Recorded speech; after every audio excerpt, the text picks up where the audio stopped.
coluna do Estadão, intitulada Uma Luz à Direita, publicada recentemente, apresenta uma articulação política atribuída ao ex-presidente Michel Temer, que busca reconfigurar o cenário da direita brasileira, mas que, sob análise, revela intenções complexas e estratégias questionáveis.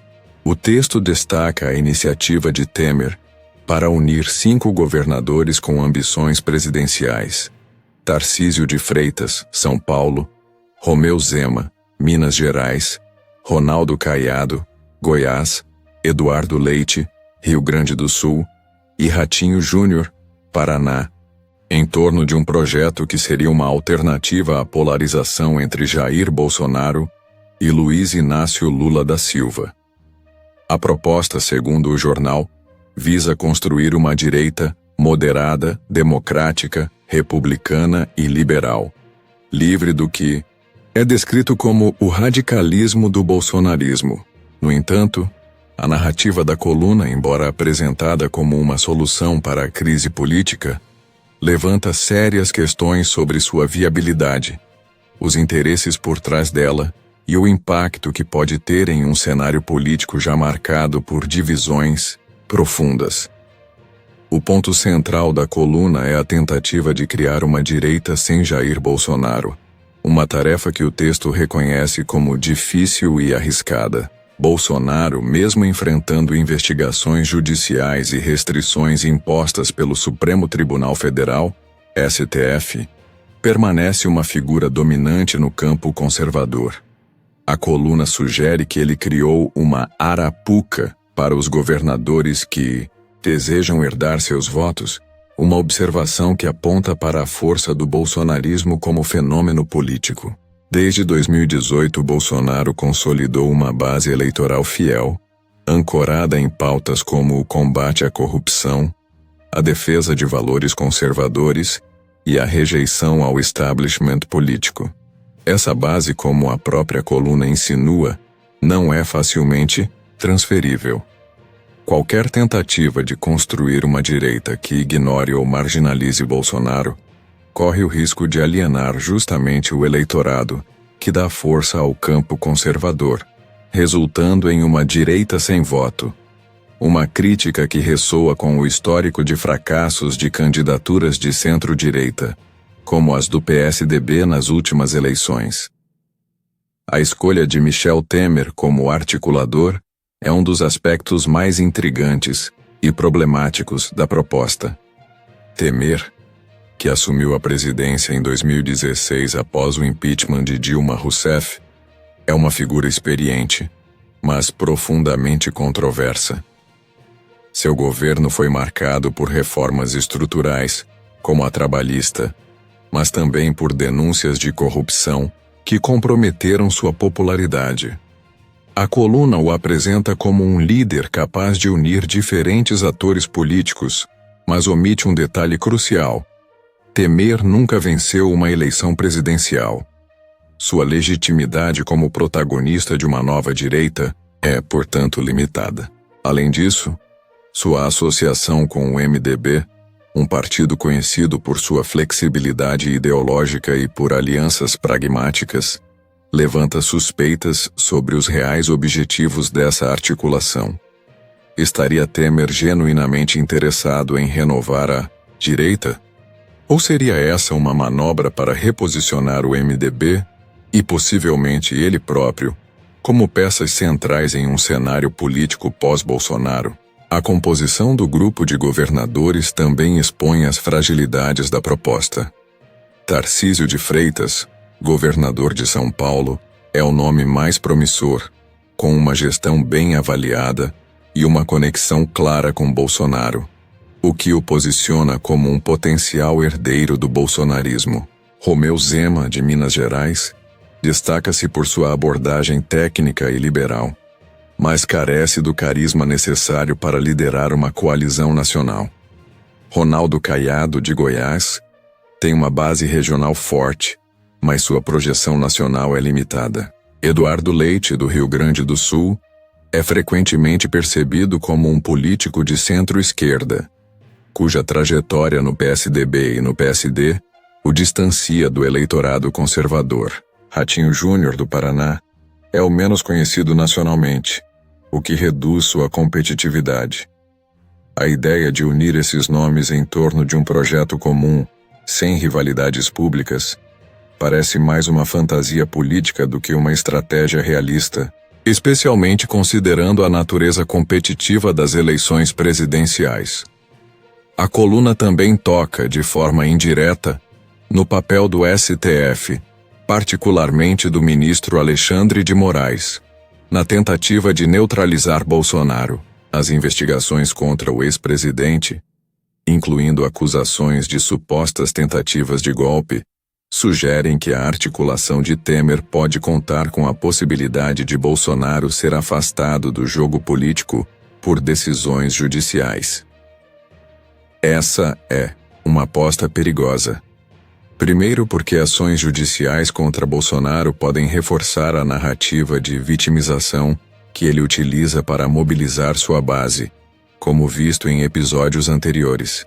Segundo, porque o STF, ao adotar posturas assertivas, enfrenta críticas de parcialidade, o que pode minar a legitimidade de suas decisões para uma parcela significativa do eleitorado. A coluna, ao não abordar essas implicações, parece subestimar o risco de que tais medidas judiciais fortaleçam, em vez de enfraquecer, o bolsonarismo. A proposta de uma direita moderada também ignora o contexto global da política contemporânea. Em diversas democracias, como os Estados Unidos e a França, a ascensão de lideranças populistas de direita reflete uma insatisfação com elites políticas percebidas como desconectadas das demandas populares. No Brasil, Bolsonaro capitalizou esse sentimento ao se posicionar como um outsider. Apesar de sua longa carreira parlamentar, a articulação de Temer, ao buscar uma direita qualificada e liberal, parece mirar um eleitorado mais elitista, que valoriza a estabilidade institucional, mas que é numericamente insuficiente para vencer eleições majoritárias. A coluna cita o cansaço de parte dos brasileiros com a polarização, mas não apresenta evidências de que esse grupo seja majoritário. Pelo contrário, a polarização tem sido o principal motor da política brasileira, com Lula e Bolsonaro mobilizando bases fiéis que dificilmente migrariam para uma terceira via. Outro ponto crítico é a subestimação da inteligência do eleitorado bolsonarista. A coluna sugere que os governadores poderiam herdar os votos de Bolsonaro ao se distanciarem de seu radicalismo, mas isso ignora a dinâmica do bolsonarismo. A base de Bolsonaro, embora fiel, não é cega. Como a própria coluna observa, qualquer liderança que pretenda herdar esses votos precisará estar alinhada com as pautas do bolsonarismo, como a rejeição ao establishment e a defesa de valores conservadores. A tentativa de criar uma direita sem Bolsonaro pode resultar em uma fragmentação do campo conservador, beneficiando o PT em 2026.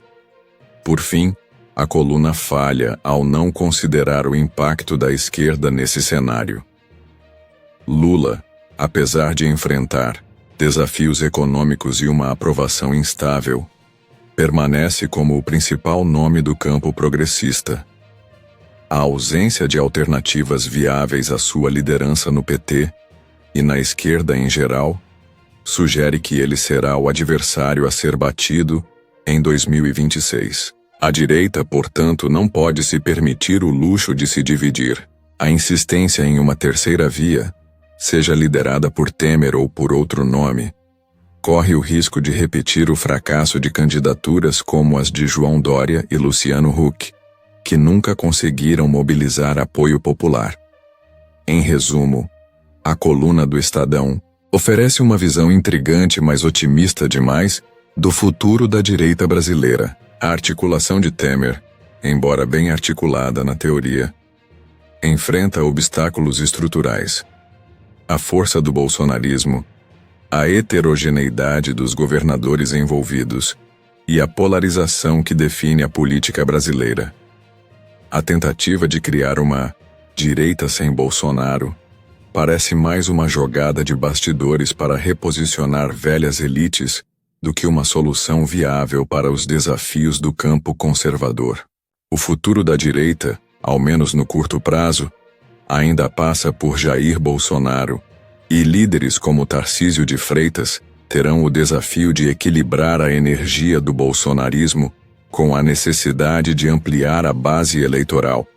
Uma tarefa que a coluna, em sua simplicidade, não consegue abordar com a profundidade necessária. O erro estratégico de quem pensa que pode herdar os votos do bolsonarismo sem manter fidelidade às pautas conservadoras, a rejeição do sistema e a defesa de liberdades é o mesmo cometido por diversas tentativas frustradas de terceira via. Não se constrói liderança apenas com estrutura, partido e apoio da imprensa. É preciso ter povo.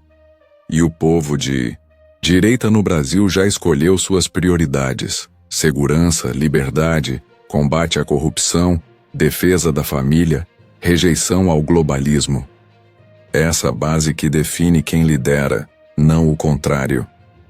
A própria coluna, ao dizer que qualquer candidato de direita precisaria condenar o golpismo para ser viável, entrega a narrativa pronta para criminalizar toda a base bolsonarista. Mas os articuladores esquecem que essa base não é manipulável como a velha política pensa. Não é porque Tarcísio, Zema ou qualquer outro se apresentarem como moderados que conseguirão a adesão automática do eleitorado conservador.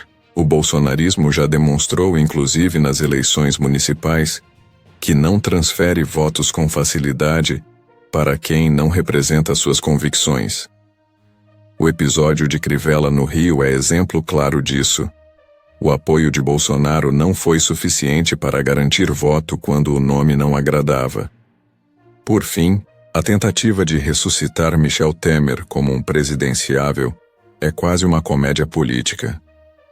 Apesar de sua gestão ter promovido reformas importantes, Temer jamais teve apoio popular. Sua impopularidade sempre foi alta, e sua ascensão ao cargo máximo se deu por um impeachment, não por voto direto. Tentá-lo como rosto da direita renovada beira o delírio político de um sistema que insiste em negar a nova realidade do país. A direita popular já se emancipou da velha guarda, e não há volta possível para o PSDBismo, o MDBismo ou qualquer versão reciclada dessa estrutura ultrapassada.